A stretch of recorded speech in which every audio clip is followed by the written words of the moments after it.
விவசாயம் வளர்ச்சியடைந்தால்தான் பசி பஞ்சத்தை ஒழிக்க முடியும் என கலாம் கனவு கண்டார்.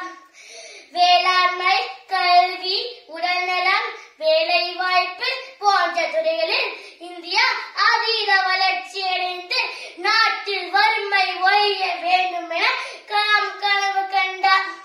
நாட்டில் உள்ள ஒவ்வொரு மனிதனுக்கும் தரமான கல்வியை கொடுத்து அறிஞர்கள் மற்றும் விஞ்ஞானிகளை கொண்ட சிறந்த நாடாக இந்தியா விளங்க வேண்டும் என கலாம் கனவு கண்டார்.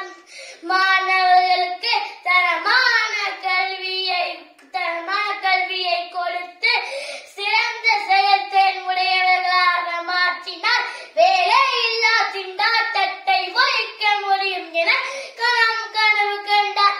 உலக மக்கள் யாவரும் ஒரே மேடையில் இருப்பவர்கள் தான். மேடு பள்ளங்கள் அற்ற சமுதாயம் தான் கலாம் கனவு கண்ட சமுதாயம்.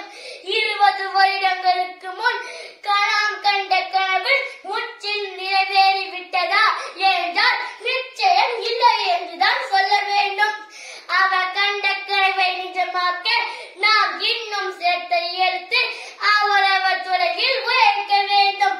தனி மனிதனாக நாம் அனைவரும் உயர்ந்த பதவியை அடைவோமானால் நாடு நிச்சயம் வல்லரசாகும். விரைவில் கலாமின் கனவை நிறைவேற்றி கொண்டாடி மகிழ்வோம் என்று கூறி